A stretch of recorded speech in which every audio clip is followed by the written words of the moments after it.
learned that Matthew Stafford won the MVP award, just narrowly defeating Drake Maye, who came in second. It was Stafford's first career MVP, and at 37, he became the oldest player in NFL history at the time of his first MVP.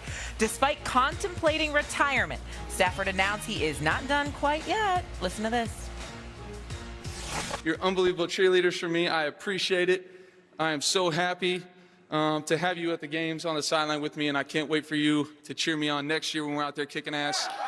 And so I'll see you guys next year. Hopefully I'm not at this event, and we're getting ready for another game in SoFi. So I appreciate you guys. Thank you very much.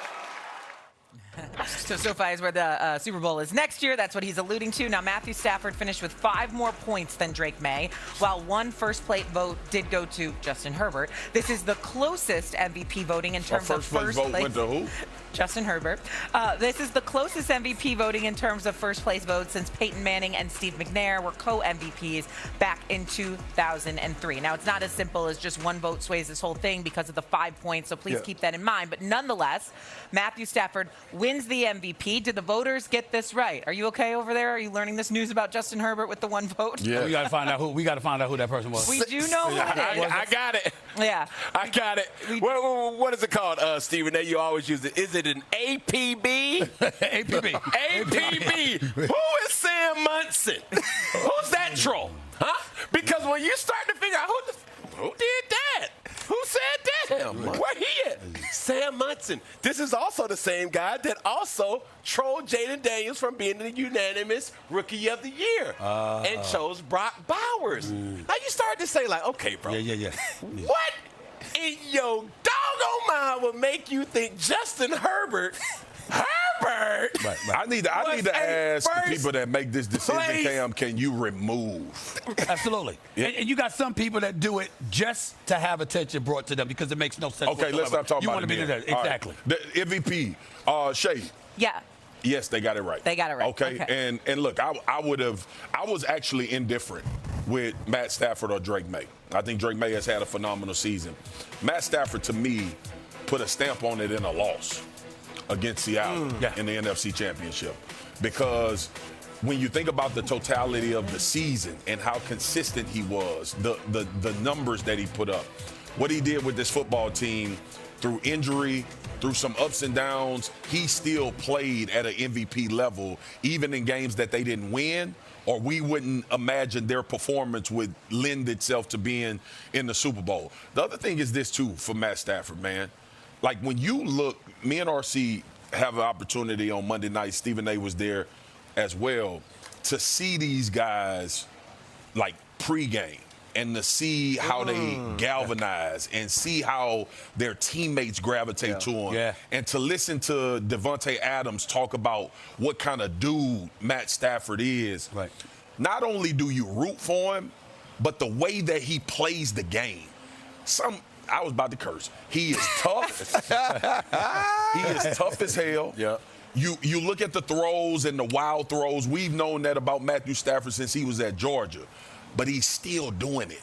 And he's doing it in an effective rate to where his team wins.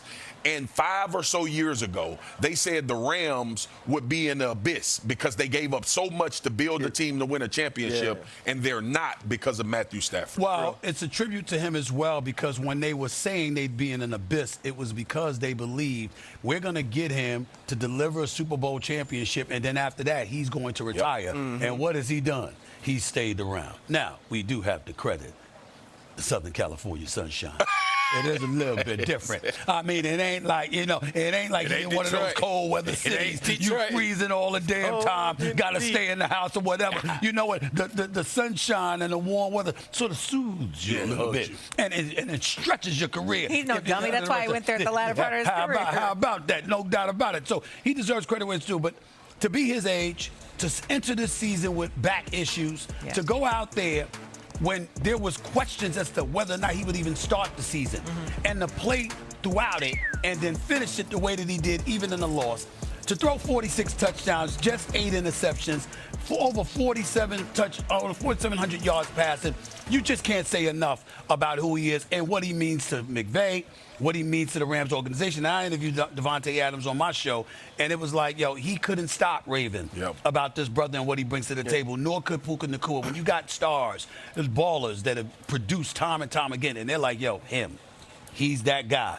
You just can't say enough about it. So did they get it right? Do you agree with that? Yes. First, I do believe as long as you don't vote for Justin Herbert, if it's one of these two men, you got it right. Okay. I believe both of these players were worthy of being the most valuable player. But for what this does for Matthew Stafford, it solidifies him as a first ballot Hall of Famer. No question. It puts him in the top 10 of quarterbacks, in my opinion, that's ever played this game. And for Matthew Stafford to be on that stage, and to me, the greatest compliment you can ever get are from the people that see you every single day, right? If you're a married man, if your wife and your kids feel a certain way about you, those are the things that matter. When you're a teammate, what your coach thinks about you, what your fellow players believe about you, that says all I need to know about what type of man you are and the way that you show up to work every single day.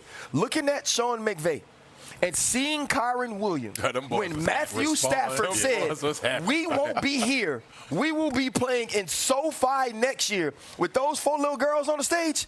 When you see people act that way, that tells you everything you need to know about an MVP. And so watching that and knowing that now and seeing what that man means to this organization, they absolutely got it right with Matthew Stafford. And his career, to me, is now solidified in a way that it never would have been had he stayed in Detroit. I would say it this way, and let's really unpack what has transpired with the evolution and the development of Matthew Stafford. Matthew Stafford was born to play quarterback. But Matthew Stafford is the last of a dying breed. He's the last of the true pocket passers that is able to really cut surgically, just impact the defense. Now, even with the potential #1 overall pick in Fernando Mendoza, he got a little wiggle in him. That ain't Matthew Stafford.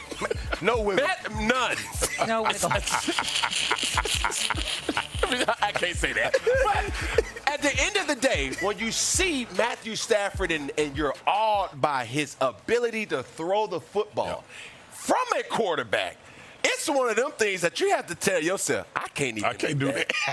Like, look at these throws. The no looks. He's bringing and one. He got Steph Curry, Tim Duncan, Harlem Globetrotter, hot sauce, Ayo, my godson, all in one. And he's the person that has done it at this level for so long. So from one quarterback to another one, Matthew Bartholomew Stafford, my man. What an unbelievable career. Keep rocking and rolling. Please tell me that's his middle name. It's not. I don't think it You just made it. Bartholomew, that's what you come up with? That's what you come up with, Bartholomew? You know how good you got to be successful if your middle name Bartholomew? But that's the key. Matthew Stafford is 17th season this year, and it sounds like he's not going away anytime soon. All right, coming up here on First Take, we'll discuss a lot more about the Super Bowl. But as the Winter Olympics kick off today,